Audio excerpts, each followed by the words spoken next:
As of right now, we are 1 minute away from liftoff.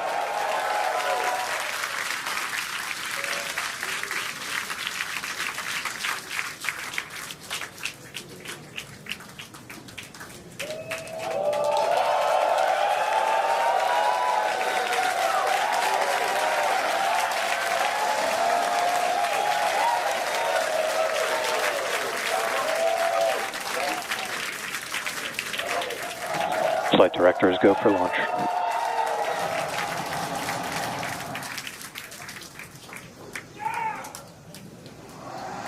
Best words you could possibly hear 20 seconds away from liftoff.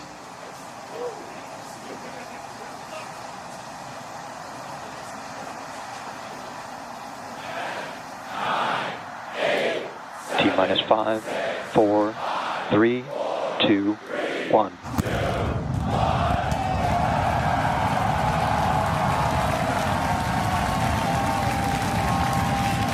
We have liftoff.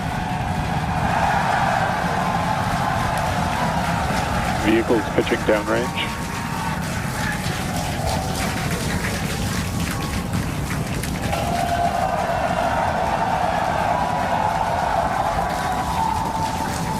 Booster after chamber pressure nominal.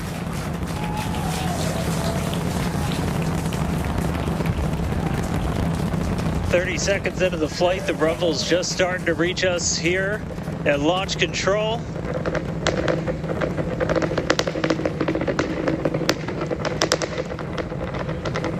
Booster and ship, avionics power, telemetry nominal. 33 Raptor engines.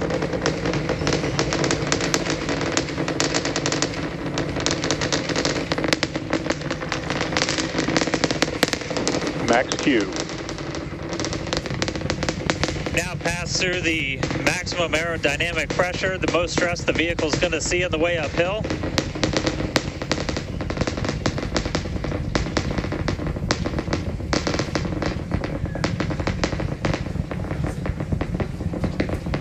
All right, our next major milestone coming up, it's going to be hot staging. We're going to see the engines ignite on ship to push it away from the booster.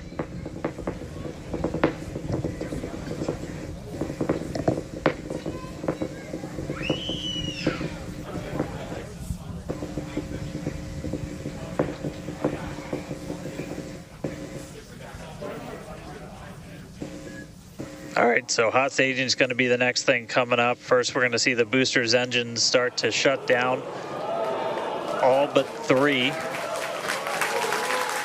We're going to do what's called most engines cut off instead of main engine cut off, because 3 are going to keep going, and then we're going to see the engines on ship ignite.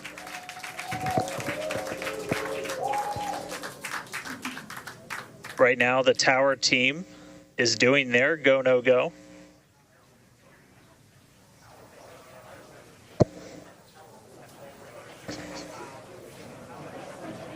And we might hear some really good words soon, too. All right. Can still see it up behind me. That is one of the most gorgeous things I've ever seen in my entire life. Coming up on hot staging next. Ship engine There's startup. most engines cut off. Stage separation. Booster Stage separation. Hot stage separation confirmed. Ship under its own power. I'm seeing 6 out of 6 Raptors lit. Hopefully I got a booster on the way back to me. I'm going to send it to you guys in Hawthorne. Oh, man, that was absolutely incredible. I loved how the crowd... Chamber pressure is nominal. The crowd here in Hawthorne all went, ooh, at that first view of the blue flames from the booster. As you can see there, first stage currently performing, is now making its way back to the launch site. Again, we are... Ship, avionics, power, and telemetry nominal. The booster and the tower are both performing automated checks to make sure we are go for the booster to return to the launch pad for that catch. And once those are complete, the flight director... Booster, boost back burn, shutdown. Flight directors go for booster return. And we did hear that the tower is go for catch. So that was one of the big criteria we were looking for. This view We'll here. wait to hear that the go for catch has been sent. Beautiful view here from the ship. And so exciting to hear that we got a go for booster catch. That means it's going to be a really exciting morning. Again, the booster is making its way back towards now land in order to make that catch attempt in the tower. So incredible to see these views. You can see the ship on the right-hand side of your screen. All 6 Raptor engines are under full power. Once again, the booster is making its way back to the launch site. We are going to try and catch it using the chopsticks on the launch tower, the exact same tower that it just launched from just, 5 minutes ago. Yeah, and the booster... Starship on nominal Guys, trajectory. I can confirm the command was sent for the booster to come back. That is So I'm incredible looking news. up right now. It's pretty much right overhead of us, and we can see it starting to come down. I can't wait for us to hear the sonic boom through Dan's mic. Right. That is going to be incredible. It was so cool to hear the liftoff. And so once again, a successful on-time liftoff of Starship Flight 5. The ship has separated from the booster. The booster is there on your screen. It is making its way back to the launch site. We are going to attempt the catch using the chopsticks. We did hear the confirmation that the command was sent to the tower. We are go for catch. And in order to... And guys, we should just be about 30 seconds away from our landing burn. It's going to happen in 3 phases. We're going to land 13 engines, burn off all of that velocity. Oh, we can see it coming down through the plume. Booster coming in hot for booster catch. We're going to ignite 13 of those Raptor engines, and this view is incredible right now. You can see how fast this vehicle is moving on the left-hand screen. Landing burn has been ignited. We're now down to 3 Raptor engines. We can see those chopsticks now in the air.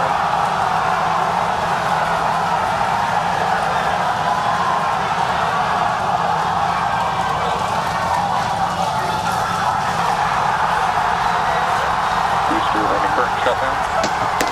Micadilla had caught the booster.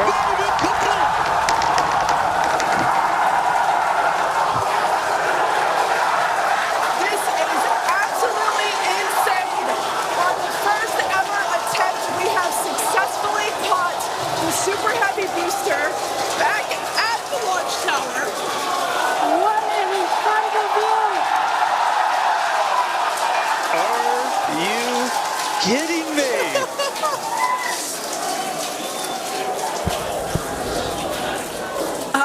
Dan, Wow. I don't know about you, but we're losing our stuff up Starship here. is turbo bed. Guys, I'm sorry. Like, even in this day and age, what we just saw, that looked like magic. Oh, wow. Dan, Wow. your view must have been insane. We are still going wild over here over this. Folks, this is a day for the engineering history books. This is a live view of the Super Heavy booster as it has just been successfully caught back at the very same launch tower that it just came from. Dan, I love this. You are reflecting exactly what everybody else here in Hawthorne, except maybe a little bit more because you got to see it with your own eyes. How was that? We Shipment is got cut it. off. Well, I mean, I can't even describe that. Oh, by the way, main engine cut off, ship's in orbit, but I am like shaking right now. That was... Yeah, This is not, Yeah, I mean, let's check in on ship. it's hard to believe that. Starship nominal orbit insertion. All right, exciting news there. It's hard to believe that, booster isn't the only excitement that we have today. Just confirmation there. A gorgeous view of planet Earth behind the ship. Yes, saved. And it is now in the orbit that we expected it to. This is just an incredible day. Live views there as the booster vents, some pressures there. That is a live view from the top of the tower looking at the chopsticks. I am still in disbelief. I'm trying to catch my tears just like the chopsticks caught the booster. It has been nonstop since liftoff. And we are all so excited about everything that's been happening so far this morning. With the booster having completed its job for today, we are going to take a short break for the next 30 minutes. We'll return back at T plus 40 minutes while the ship continues to coast before re-entry. Oh, man. And as with previous flights, Starlink may actually enable us to talk with the ship through re-entry with no communication blackout. We, of course, are still testing Starlink during this phase of flight, so nothing is certain. But if we do have views, we'll be sure to bring those to you live. Views or no views, we'll see you back here at T plus 40 minutes for coverage of Starship's re-entry, flip maneuver, landing burn, and splashdown.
Welcome back to Starship's 5th flight test.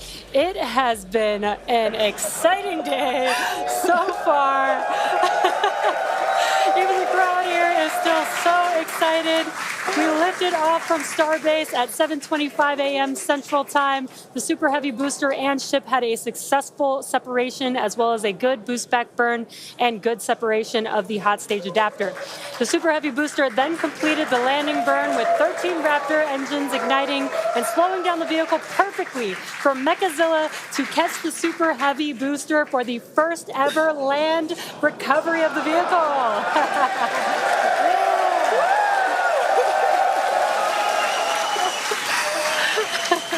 Now, it is insane to think that we're not done yet.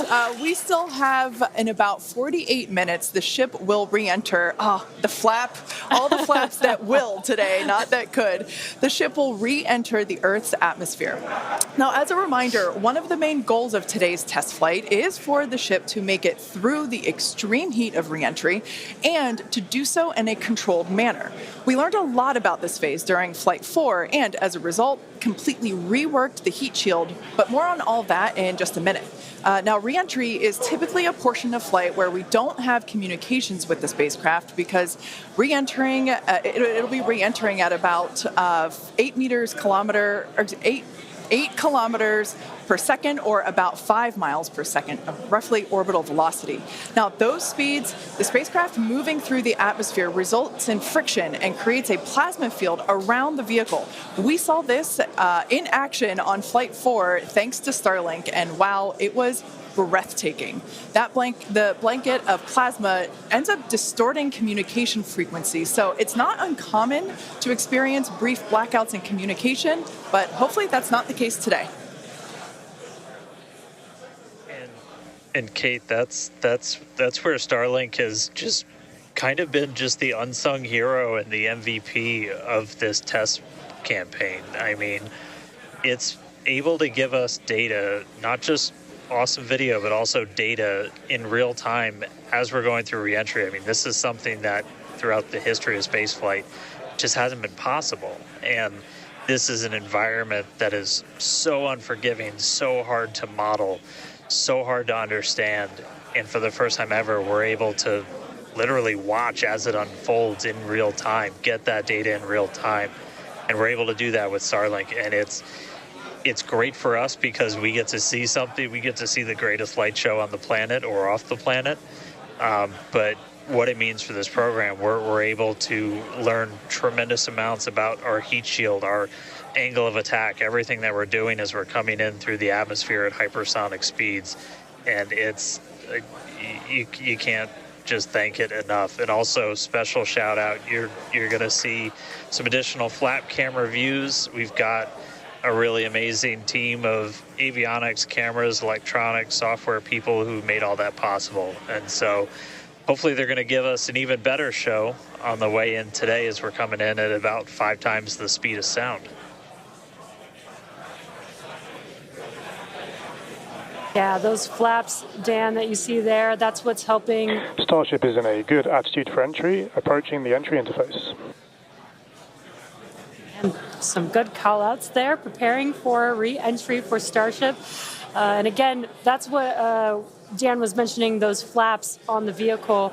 And if you've been watching us for the last few minutes, you could see that the flaps were rotating around and helping orient the vehicle as it prepares for the beginning of re-entry today. Yeah, exactly. Re-entry will be enabled by that heat shield that you see on the bottom half. That heat shield is made up of 18,000 hexagonal ceramic tiles, and they are designed to insulate the vehicle during atmospheric entry. At that point in time, temperatures can be as high as 26,000 degrees Fahrenheit or about 1,400 degrees Celsius.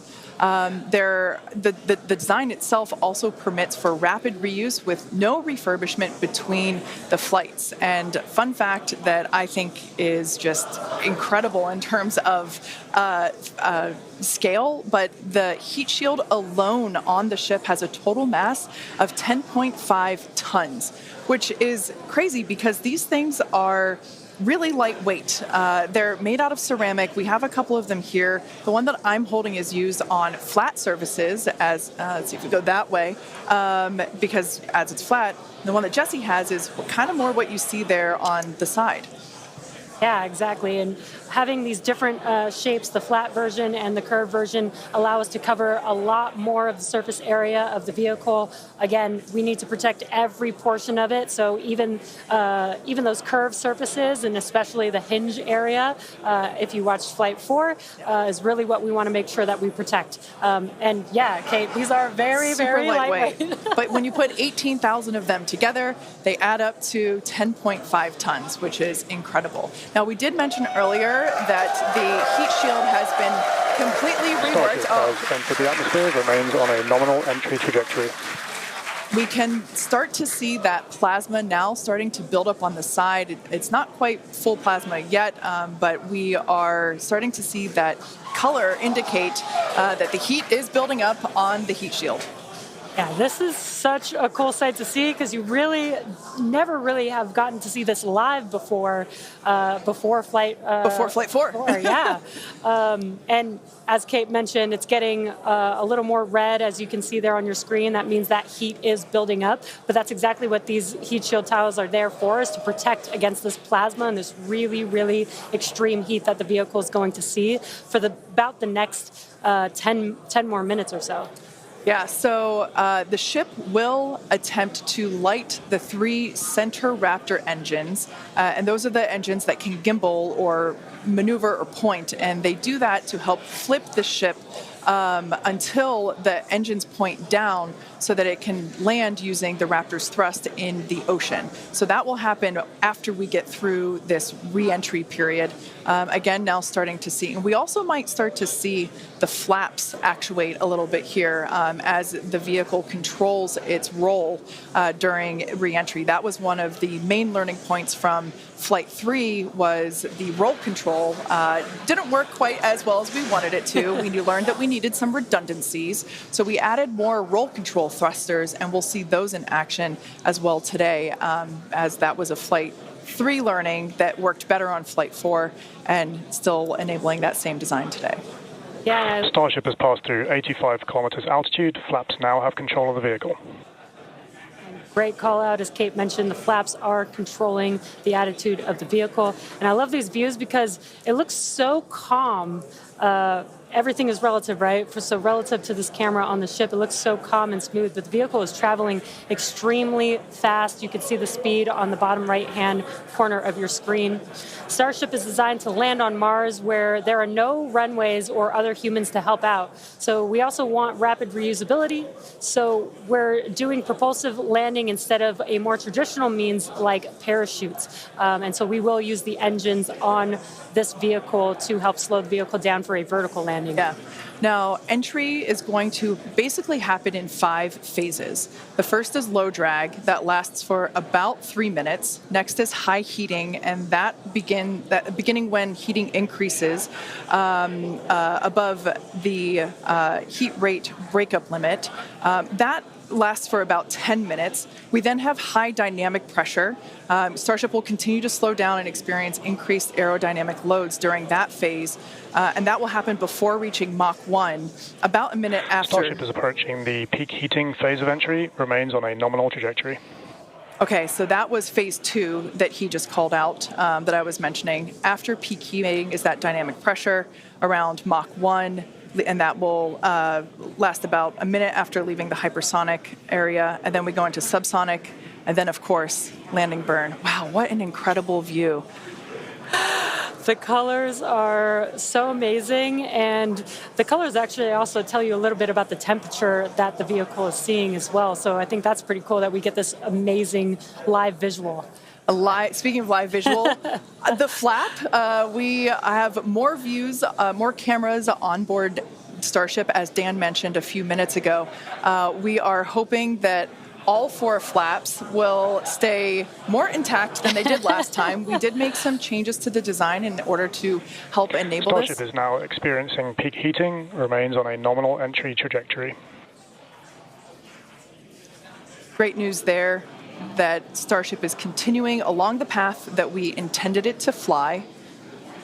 You can keep track with how fast it's going and how high it is above Earth using the display that is there on the bottom right-hand side of your screen. And guys, this is where we're really going to see a lot of those improvements from Flight 4 really come into action. Is you guys kind of talked about, so it's called the static arrow. Those are kind of the poke out points on the flaps. Those get exposed to some pretty extreme heat environments, and so we added some additional, basically made it a lot more robust for the thermal protection there. And we learned not just from visuals and stuff like that. We had those missing tile tests on Flight 4 where we intentionally left some out, kept in some backup layers. They're called ablatives, which means they just gradually melt away to help dissipate the heat. And we've got an entire layer of ablative underneath the tiles on this Starship today. So even if you get a gap in a tile or a tile is broken, anything like that, we've got essentially backup options. And what we're really trying to do today is do an on-target landing. As we lost the flaps, you lose a lot of your control, and so we didn't land right on target last flight. This time we're trying to really nail the target within just tens of meters, and that'll just be a really huge step on feeling like we're closer to bringing a ship back. Obviously, there's a lot of work before we get there, but we just caught a booster. We're going to start looking real soon at when we can catch a ship. So the view on your left is as a helicopter passes by Dan, bound at Starbase. The view on your left is a camera that's positioned near the nose of the ship, looking basically down toward the flap. The view on the right is looking perpendicular to the flap. So we're looking basically bird's eye view onto the flap on the left-hand side, and then a worm's eye view from the side with that view on the right. Yeah, sorry about that, guys. Maverick just buzzed the tower. He might be coming back, so. Now, these views brought to us by Starlink. It's incredible that we have this high-definition capability. In fact, that view on the left... Starship is now halfway through the peak heating phase of entry, remains on a good trajectory. So great news there, hearing that we're about halfway through the peak heating phase. Like I said earlier, this lasts roughly 10-ish minutes. And we did hear earlier that the flaps have control of the vehicle, so also good news there. It is incredible that we've basically had views the entire time. Right, yeah. Thanks to Starlink. My memory did black out a little bit after booster catch, so I think we had views. But all through the coast phase, we had some beautiful views of planet Earth behind the ship as it was in its orbit. Yeah, and I also do want to point out on your right-hand screen, we've got a more encompassed view of the flap. As we watched in Flight 4, the hinge area was the area where we got a little bit of that burn through. This view, this new camera view on the ship will help us be able to visually see more of what's happening in that area. And again, we have improved our heating tiles, and so hopefully we've protected the hinge a lot better this time. Landing chill has started. But again, these views are additional to the data that we get on these flight tests that help enable us kind of put the data that we get in the computer to the visuals that we see and try and align those and use that for improvements in the future. Now, we heard a call out there saying that engine chill has begun. This is an indication that we are starting to flow a little bit of the super cold liquid oxygen through the hardware, through the Raptor engine, specifically the turbo pumps, to help ensure that the hardware is at the right temperature before we give a full push, a full flow of propellant at engine startup. So all of that to say, we are getting closer to the landing burn. We definitely are. And again, if you look at the bottom right hand of your screen, you can see the altitude that the ship is, and it has been slowly making its way closer and closer to Earth. We're currently at about 63 kilometers from planet Earth, and you'll see that number trend lower and lower as we get closer and continue through this reentry. Yeah, this is going to go on for a little, actually a while longer. We have about 10 minutes or so, roughly, before we execute the landing, the ignition for the landing burn, starting with the landing flip. So we're making a controlled reentry. This is one of the primary objectives for Starship today, is to demonstrate another controlled reentry, even more controlled than what we saw on Flight 4. And so far, that is looking good.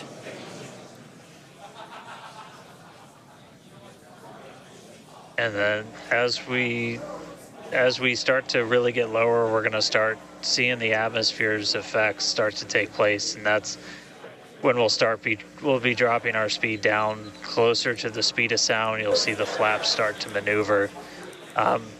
We were able to do a landing burn on Flight 4, which kind of caught all of us off guard. It was pretty incredible after seeing the flaps survive through. And we're going to try and do another one on this flight today. We tweaked it a little bit, so we're going to try and splash down at a little bit of a gentler angle this time, instead of just kind of hit the water and fall over. And the goal with that is try and keep the ship intact, and then if we're able to then get some additional video of it, again, that's just more data. And everything we can see, everything we can get extra, like a couple extra seconds or minutes of data coming from the ship after Starship has splashdown. passed through the peak heating phase of flight, approaching maximum entry dynamic pressure. All right, we're through peak heating. Coming up is basically max Q part 2, where we're going to hit kind of that part of the curve where we're still moving really fast and the atmosphere is just dense enough that we're feeling the most pressure, but hopefully we're going to start feeling a little bit less heat now.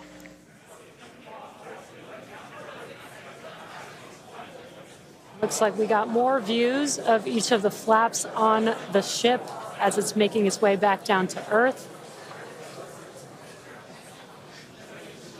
And we did pass through peak heating and still got really good views throughout that whole period. Typically, during the highest heat on the vehicle, we tend to build up a lot of plasma, and that's typically when we would lose, connection or views of the vehicle. But again, with Starlink, we were able to get some live views throughout that entire process there.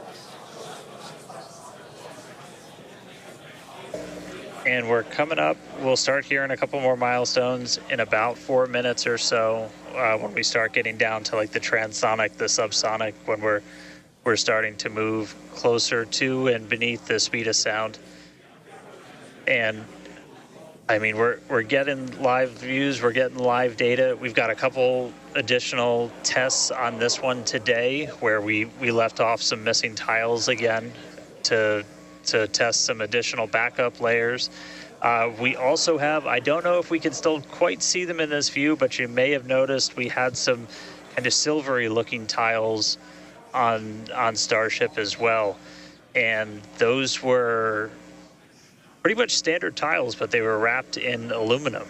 And it was a pretty simplistic, straightforward one where aluminum starts to melt at roughly the same temperature where steel starts to lose its strength, not necessarily melt. And so if we see stuff melting, we know what our steel is going to be exposed to. But yeah, 59 minutes since launch, should be coming up on transonic and everything, just about 3 minutes. Now the views here, we have coverage of all 4 flaps. We can see, so for those that perhaps didn't catch a glimpse of the vehicle before liftoff, there are 2 flaps at the forward end and 2 flaps at the aft end. The larger camera view that is there on the right-hand side of your screen, that is a view of one of the aft end or the bottom end flaps. we can start to see some heat buildup and peeking through on one of the flaps there in the top left-hand corner of your screen.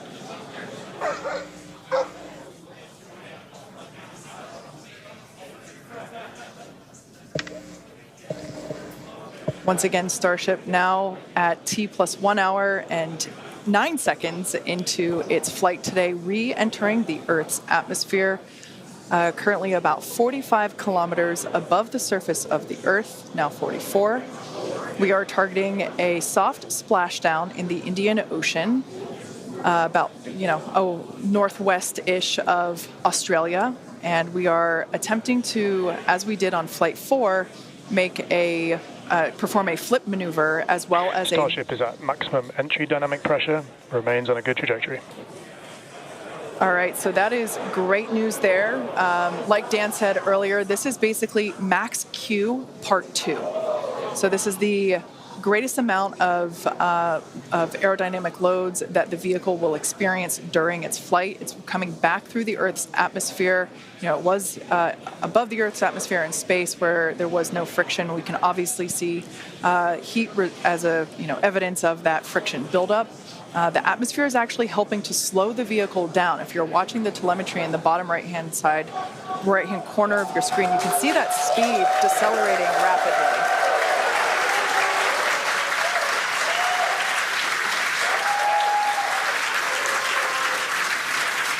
Now, the 4 flaps on the ship help steer the vehicle, and one of the main objectives for the ship today is to demonstrate controlled re-entry during this phase of flight, this re-entry phase. Yeah, and we have 6 engines on ship, but we only need 3 of them, the 3 sea-level engines. We will have that flip maneuver happen very close to touching down for splashdown. We'll do that flip maneuver, ignite those engines, slow the vehicle down immediately, and then hopefully have what we call a soft splashdown in the water. It's probably going to feel a little bit harder on the top of the surface of the water, but it'll look pretty gentle. Yeah, and like we said earlier, we hope to have some more views, even of that phase of the flight. So fingers crossed that we can we can bring those to you. We are hoping to splash down softer than we did last time on Flight 4. Right now, Starship continuing to make its descent back to planet Earth. Starship is at Mach 2, remains on a good trajectory. All right, great news there. That tells us that the vehicle is traveling twice the speed of sound. So we will then, the next call out that we'll hear is that it is, traveling about the speed of sound. And then we will hear a call out that that will be the call out that it is transonic. And then we will hear another call out saying that it is subsonic, meaning going slower than the speed of sound. Starship is transonic. There it is. So at this point in time, we say transonic because certain parts of the vehicle, like the flap that you see on your screen, might be experiencing airflow faster than the speed of sound, while other parts of the ship may be experiencing airflow. Starship is in the subsonic belly flop. All right, so now the entire vehicle is traveling slower than the speed of sound, so subsonic. The crowd here at Mission Control Hawthorne also getting excited, just like us. We're awaiting a water landing. We are going to reignite the 3 engines to perform that flip maneuver, and we're basically about a minute and a half, away from the landing flip. Yeah, the crowd's getting excited here as we get closer and closer to splashdown. Again, just about a minute away from the expected splashdown, so we should see a lot happening coming up here shortly. We're currently having a view of one of the flaps, and it is a little bit dark on your screen, but hopefully we'll get some good views of the ship as it makes that flip maneuver and touchdown for splashdown. Yeah, yeah, guys, we saw that speed drop like a rock. So we're doing a belly flip right now, or a belly flop right now. That's what's kind of, if you saw the high altitude campaign, that's the unique thing about how Starship comes back. So we've bled off pretty much all of the speed we're going to. We're essentially at terminal velocity. Starship is at 5 kilometers altitude, remains on target. 5 Five to go. Coming up soon. Landing burn.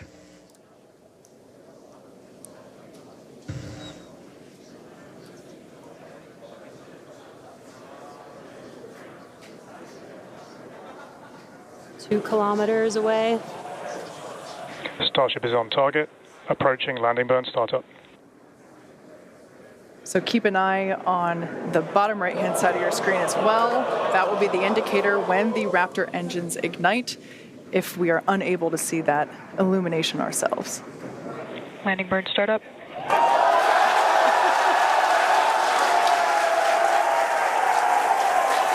a cool view of the reflection of that landing burn. You can see the water just behind the ship.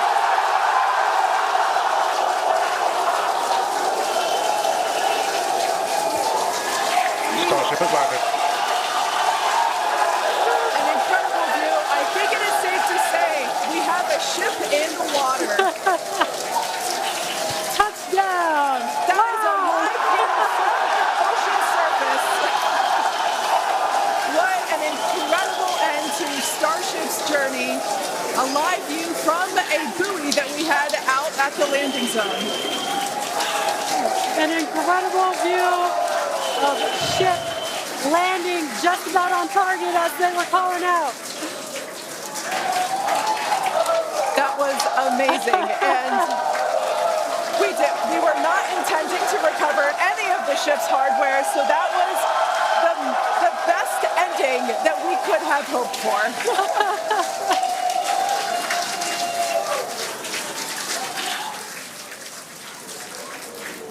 Man, I don't think we're going to be able to get a ton of extra video of the heat shield, but we hit the target. We hit the target. Yeah. I mean, we hit the target because we had these buoys placed in a pretty specific spot, so wow. What a day. I feel like that's what I get to say. What a day. I mean, everything started off today with that launch. We were able to lift off towards the end of our window, 7:25 a.m. Central Time. 33 out of 33 Raptors in the way uphill. Successful hot stage. Booster came back. We watched it come down right behind us. Watched it get caught. And that broke my brain for a while. I'm really happy we had coast for a bit, but that's first ever booster catch, major step on the way to rapid reusability.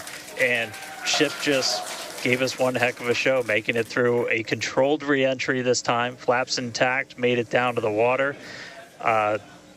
Hey, Starships were meant to fly, and it sure as hell flew today. So let's get ready for the next one. Over to you guys. They were meant to fly, and they were also meant to be caught by Mechazilla. Yeah. It's been such an incredible day today. Congratulations to our teammates and to everyone who supported the Starship program. And thank you to all of our future customers for your support. And we'll also like to thank the people of Cameron County, Texas, as well as the Coast Guard, the Federal Aviation Administration, the Government of Mexico, and the Australian Space Agency. Now be sure to follow SpaceX on X for more updates on today's test flight and, of course, for future Starship news. Today was amazing, but the SpaceX action isn't over yet. Soon Falcon Heavy will launch NASA's Europa Clipper, and we're also going to be returning Dragon back to Earth with NASA's Crew 8 astronauts. So congratulations again to the SpaceX team. What an amazing launch and an even cooler catch. Thank you for watching, but we're going to leave you with an awesome recap of what has been the most epic day.